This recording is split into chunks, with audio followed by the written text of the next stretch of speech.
Inna lillahi wa inna ilayhi. So this is another reminder to all of us sisters that we may lose our loved ones anytime. Please understand that whatever we have is not ours. Just put this, always remind yourself, whatever you have is not yours. It belongs to Allah. And He may recall it anytime, including our health. He may make us sick. That's it. Many sisters are just sitting in their homes or in the hospital. Many brothers as well. Many people were rich, they became poor. Many people had children, they lost their children. Whatever Allah has given us, it's His. It's just we forget. And we behave as if it's ours. So the word indi and li, don't use it that much. Indi, I have, is mine. There is nothing ours. That's a big misconception, and actually it's a mirage. It's not true. Whatever is ours is His. And He may call it anytime, like the husband of this sister, who I'm sure is your age.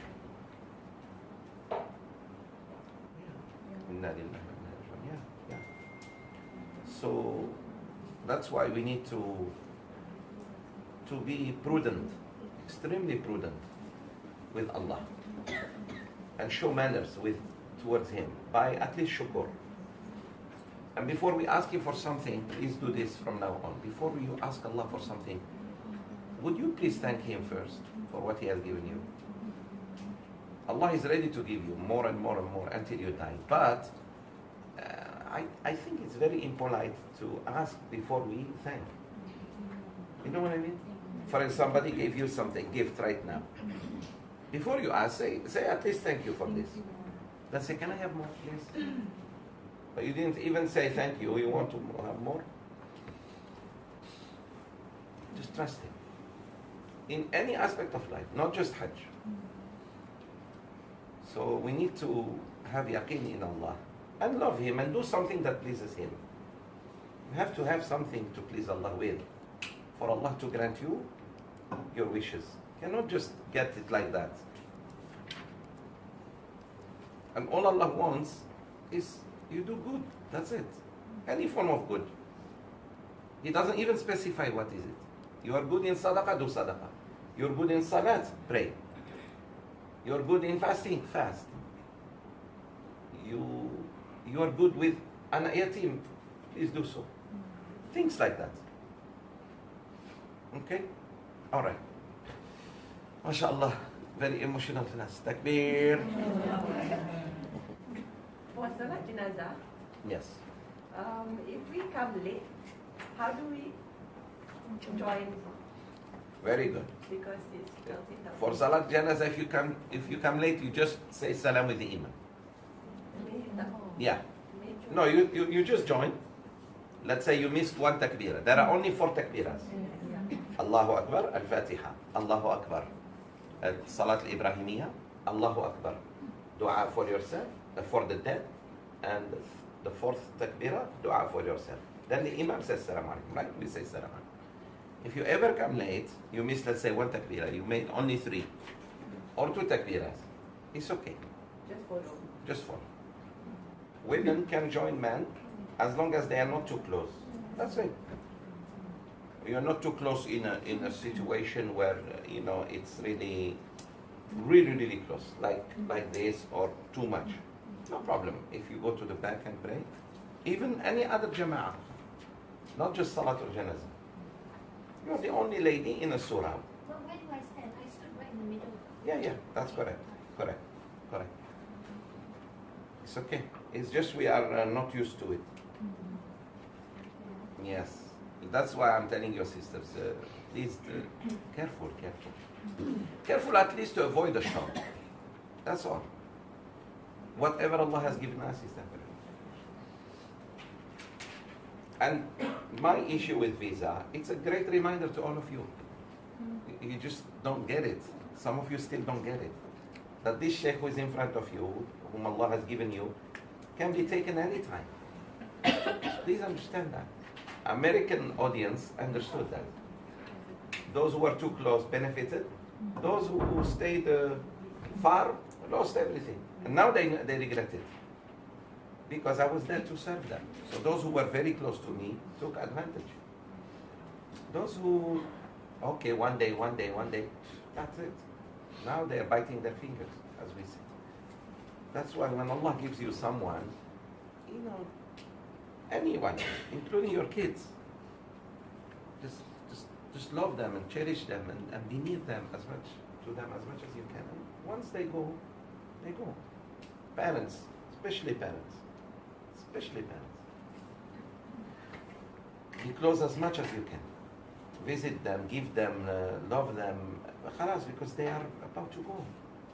Obvious, it's very obvious, clear. They are senior to you. All right. One question. Sure. Okay. Sure. This Ustad said that, he reminded us that in order for any amal soleh to be accepted, of course the requirement is sincerity and following the sunnah, Quran sunnah. So, I think for the benefit of those who actually always use RUKYAH way of healing, is that because it's not prescribed, it's such, okay, you have this, you read verse this number 22, you have this, you read verse this number 24, whatever. So he says that there is no this one, what do you call that, dalil, unless it's prescribed by the hadith. So there are so many ustad that use that method to heal.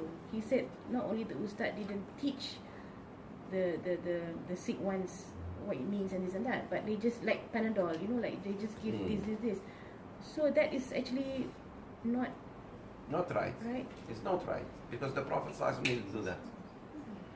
One thing, sisters, please understand, we must strictly follow the Prophet ﷺ. I emphasize on the word strictly.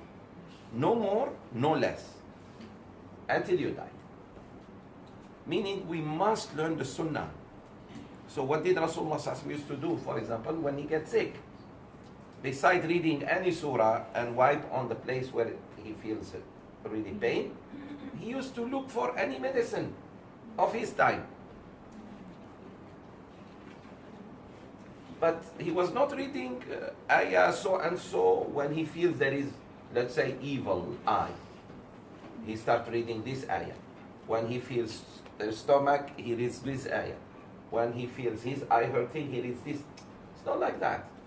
Today, this is spreading in the Malay community. This type of, and you feel like a quick fix. It's like wajib to do this, otherwise you don't heal. That is wrong. There is so much superstition in the Malay world. Really, a lot of superstition. From Hantu until I don't know what. That needs to stop in your mind at least. Because look, if it doesn't stop with you, it will go to your kids. And already your children believe there is Hantu because you already spoke about that many times. See what I mean? There is no Hantu, there is jinn. There is no what we call ghost, but there is jinn. And jinn has his world to live in. And you have your world to live in. Sometimes we interact. How? If we want to, like Bomo, na'udhu billah. Or when you don't respect the law of Allah at night, you go and throw water, let's say hot water in the tap, or boiling oil after, who is crazy enough to even throw boiling oil? Because everything is with plastic, including your tubes, so they can melt. And you can have big problem. Not with jinn, at least with water. You know what I mean? So there are many things we need to avoid. Blood. Why are you cleaning your chicken at night? Why you didn't do it the whole morning? For example, things like this. So wait until morning comes. What are you doing at night? Night is to sleep or qiyamul layl, but not jalan-jalan outside. Things like that. Yeah, but I agree with this ustaz that we shouldn't be like fixing certain verses for certain diseases. Otherwise, Quran becomes a book of medicine, not a book of hidayah. Quran is hudan linnas. ذَلِكَ الْكِتَابُ لَا رَيْبَ فِيهِ Hudan linnas is book to guide people. To guide you to where? To paradise. Yes. Okay, two questions. So referring to Sister Shamin, those ayat that they extracted out from the Quran and is ruqyah based, just to read those ruqyah ayat, then it's not right. Is that right? Or? It's like this. No. It's the mindset. Is to become like, oh, I have this ayah for this disease. Then you have turned this book of Allah just for what? Yeah, there are ayahs against the eye, evil eye, the triples. There are certain ayahs if you suspect sihr or you are afraid of sihr. ما جئتم به السحر إن الله سيبطله. The ayahs about Sayyidina Musa alayhi salam versus the magicians. But now headache, you read this ayah. Your finger hurts, I don't know which ayah you're going to read. What is this? This is what we are against. Otherwise, khalas, now you just look for, and they make money. The problem is, you see, they are making money. And once people start making money, it's difficult for them to make tawbah. And for you, because you are in pain, so you don't care. You just want to remove the pain, whether it's emotional pain, spiritual pain, or physical pain. Okay, my sisters?